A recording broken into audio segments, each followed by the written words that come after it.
Juliet, Winter asked, sounding completely exhausted, am I done for the day? Winter hoped so, because it had been a day. The rioter was getting worse. He had shown up twice today, and the second time had just been him jabbering and yelling for nearly an hour. He needed to rest. He got like this when he tried to do too much. On top of that, she had 15 patients today, one of which had to be let off by the Kashmir Police Department. He was angry. He wanted something back that he had lost, and her business card was the only thing he had to point him in the right direction of that loss. He couldn't have hurt her, but he had upset her clients, and that she could not endure. The police had found him pinned against the wall, and Officer Woods had complimented her on her hold. That mixed with the usual needy clients and constant return business due to the human mind being so contrary, and Winter was one tired demoness. "No, ma'am, that's it for today. I was just about to ask if you needed me to stay until closing." "No, go ahead, Juliet.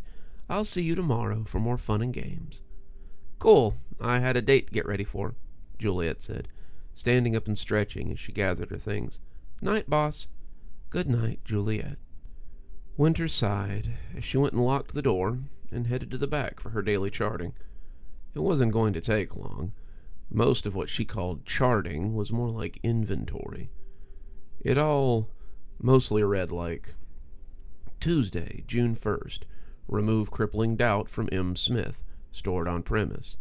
Or Monday, September 2nd, crippling doubt from Mr. Smith, transferred, and no longer in inventory. Winter kept meticulous notes and files on her patients and what she took from them. It was all part of the process, after all, but Winter doubted there would be any kind of audit. She closed the door and took a seat at her desk, and had just sat to start making notes when someone cleared their throat. Winter snapped her head up, looking around as she tried to find the source of the noise. The office was empty, not really big enough for someone to hide in, and she assumed she had just picked up something from the little window near the ceiling, from the street. She bent to her work again, and when the throat clearing happened a second time, it left a nasty smudge line on the file that she'd been working on. "Is someone here?" she asked, thinking her brother was making mischief again. "If someone's here, then show yourself." To her surprise, they spoke instead of appearing. "Yeah, sorry. I didn't want to startle you by just starting to talk. My name's Richard Cavlis, and I was told you might could help me." Winter cocked her head as she looked around, not sure what to make of this disembodied voice. The chair in front of the desk was empty. Was she dealing with a spirit or some kind of fey creature? The area was certainly full of both, and Winter got up and moved to the front of the desk to make sure the speaker wasn't simply very small. The voice chuckled. "Don't waste your time, Doc. I'm not really invisible, just unnoticed. I have been for a while now. That's probably why it took me so long to get here. You have no idea how hard it is to travel when people can't see or perceive you." Winter took her seat again, still perplexed. "So, how can I hear you, then?" Because I get the feeling you aren't really of this world, like the guy who sent me. You guys exist somewhere else, so you can hear me, at least, but seeing is still a little difficult." Winter nodded, not really getting it, but figuring he would elaborate. "So, Mr. Cavlis, what brings you here to my office?" "Well, as you can guess, I'd like to be visible again." Winter rubbed her chin. "I see. What makes you think I can help you with this?" "Well, as the other fellow said, this isn't an ability that can be taken. This is something a little different, and I was hoping that maybe if I forgot that I had it, then it'd just, go away. That's my hope, at least. I'm not exactly an expert on it." And this guy you mentioned, who would that be?" You know, the talent buying guy from Lieber's Talent. He recommended you, so I assumed you knew Mr. Seraph. Dr. Winters gritted her teeth. Oh, yes. She knew Mr. Richard T. Seraph, but they hadn't seen each other in quite some time. Probably because the last time she'd seen him, she had promised to end him if it happened again. Now the old ghoul was sending her clients. How nice. I see. Mr. Cavlis. Rick, please, he said. Okay. Rick, I have to warn you that this might not work as you expect. To remove memories, I have a very particular process which involves a person to be, well, there. I have a tea that must be drunk, and sometimes I find it necessary to touch the head so I can limber certain memories loose. Is that something I could do with you? The chair made a groaning noise, and Winter was surprised to see it tilt back on its hind legs. As it did, just for a second, she thought she saw him. A man in his early 30s, or late 20s, with messy dark hair, old clothes, and sandals, but with a hopeful look on his tired face. She imagined that look hadn't been much of a problem lately, but maybe he'd clean up nice if she could get him visible again. If you're asking if I can drink, then of course I can. We wouldn't be having this conversation if I couldn't. I still need to eat and drink, as well as sleep and bathe, so I don't draw attention with my smell. It's weird. They still can't see me, but they can smell me, and it makes them nervous. As far as being touched, they can still do that, too. The guy on the bus I had to throw an elbow into when he got too close could attest to that. Usually I have to actively work to be seen, and it takes a lot to do. Winters made a humming sound as she made some notes. I see. How did this begin? I believe you can thank dear old Mom and Dad for that, he said, and Winters was distracted a little as she watched the chair rock back and forth. I was kind of a hellion when I was little, and they convinced me that no one would want to be my friend if I kept on like that. Turned out I was a little too good at blending in. I never drew attention to myself, and it made other people forget I was there. After a while, I got used to being on my own, and I just stopped trying to make friends.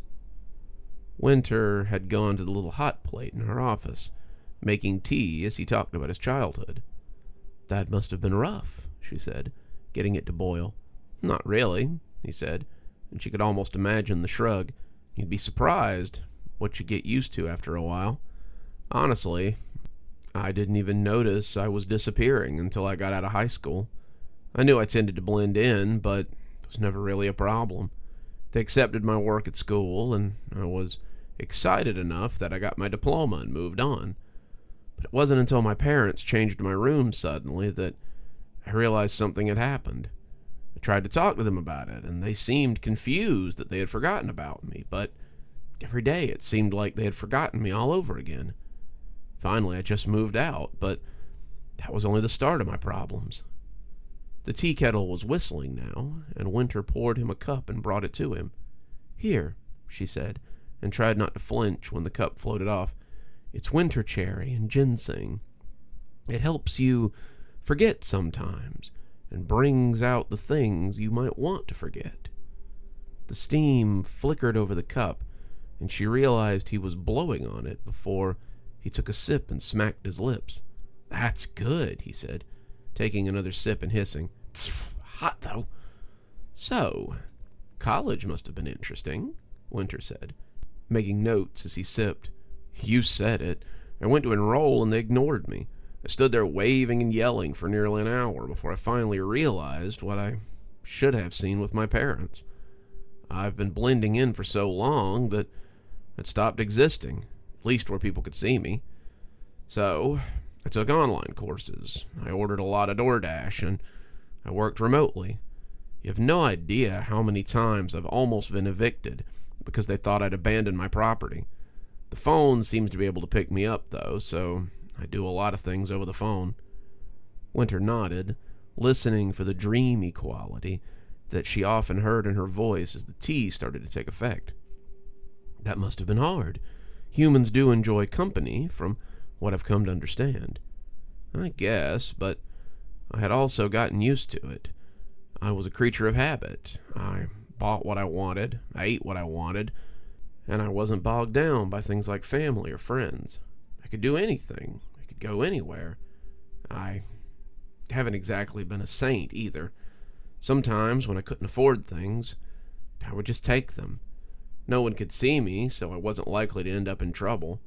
I'm sure some people had their suspicions if they caught sight of my apartment, but who would they blame? His voice was getting a little dreamy, a little muzzy, and Winter got up as the chair came back down on all fours. He was still holding the cup. She could see it floating, and as she reached out, she could feel the messy head of hair that she had briefly seen. She reached down, guessing where the crown was more than anything, and began to work. "What changed?" she asked, and he made a questioning "huh" as she dug a little. "What made you want to be seen?" "Rebecca," he said, sounding asleep. "I met Rebecca."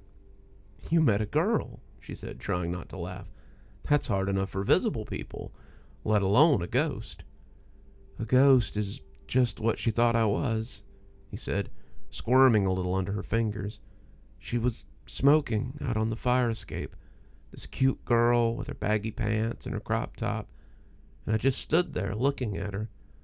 I was out there getting air, so I wasn't like stalking her or anything, and after half a cigarette she said, 'It's rude to stare, you know.'" "Could she see you?" Winter asked, finding something in there, but not quite sure what to do with it. "No, but," he shrugged, "you know that feeling when you just know someone's looking at you? It was like that, I guess. I don't think she expected anyone to answer. Probably thought some pervo was looking at her through a window, but when I said sorry, she nearly fell off the fire escape." "I imagine she had some questions," Winter said. "It was there, under her hands, but it was slippery. No, not really slippery. It just blended in, and that made it hard to grab. She wasn't even sure it was what she was looking for, but she had to try. She'd never had a patient like this, and this was as much of an experience for her as for him. Yeah, she did. She thought I was a ghost, and I let her go right on believing it, too. She wasn't scared, though. I got the feeling it wasn't the only time that she'd spoken with something paranormal. We talked a lot after that. We talked about her, about jobs, about life. And I guess I fell in love with her." Winter strained, but it was no use. Whatever it was too deep. She started looking for alternatives, something she could do instead, and then she found it. She couldn't remove whatever this was, but she could help him control it. Inside Richard was a switch, a big red switch, and as her fingers found it, she clicked it. And suddenly he was there, her hands buried in his hair, and his face a mask of dreamy wonder. "She fell in love with me, too," he said. "Said she wished I wasn't a ghost. Said she could see herself falling for a guy like me. I tried to tell her I was real, but she said that was what ghosts usually said. I was dead. I would probably move on, but she was glad I was here while I..." He opened his eyes and stared down at his hands. Winter didn't know if he appeared invisible to himself as well, but she thought he might. He was looking down at himself like he hadn't seen himself in a long time, and as she slid her fingers out of his head, he craned his neck back and looked at her. "How?" he asked, sounding on the verge of tears. How did you do that?" "I just found the switch in your head. With some work, you might be able to flip it on and off if you like. But for now..." "No way," he said, half laughing. "Leave it off. I've been invisible for far too long. I don't know what to say, he said, eyes welling up as he looked down at his hands again. I don't know how to repay you. Make me a promise, Dr. Winters said, her own grin coming out. Anything, Rick said breathlessly. Promise me you'll take a shower and change your clothes before you go meet this Rebecca of yours. And for God's sakes, come up with a good story for why you were invisible. She called the bus station for him and got him a ticket back to where he was from. She was one of the few people who could do that, and Rick thanked her immensely before heading home. Winter waved to him as he headed up the sidewalk, looking like a man with a new lease on life. And as she closed the door and locked it, she wondered why the old jackal was sending business her way. She came back to find a business card for this Libris talent on her desk, and on the other side was the neat handwriting that the old ghoul had always favored. It was her name, her address, and directions on how to get here. She laughed, so he still remembered after all these years. As if one meddling brother wasn't enough, she said, tossing it into the wastepaper basket and returning to her charting. Good evening, everyone. It's me, Dr. Plague. Thank you so much for joining us for tonight's show. If you think you might like a little more spooky in your life, then please feel free to click on one of the videos we have up here. Maybe look at one of the playlists if you're trying to get caught up. I know, there's so many videos on the channel. There's so many series that are going at the same time. Sometimes you just need a little refresher course, and I gotta say, I always enjoy the views. If you're not subscribed, feel free to hit that subscribe button. Maybe hit the bell so you don't miss anything. We upload a lot on this channel, so you won't want to miss a single story as they come out. If you'd like to support the channel, you can click on the Amazon link down there. There's quite a few books in my Amazon account. You can have a look, and if you'd like a signed copy, get up with me through email, and I'll be happy to work something out with you. Also, there's links to my Patreon, and you can become a member on the channel if you'd like your spooky a little bit early. Patrons and members on the $5 tier get their videos 12 hours early. That's in the morning as opposed to in the evening. Patrons at the $10 level also get a signed copy of my book anytime I write one.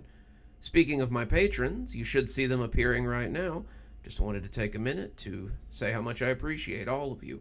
Patrons, subscribers, however you give to the channel. I really appreciate everything you do, and it truly touches me that you have chosen to support the channel in this way. Well, that's enough for now. Till next time, Dr. Plague, signing off. Have a wonderful evening.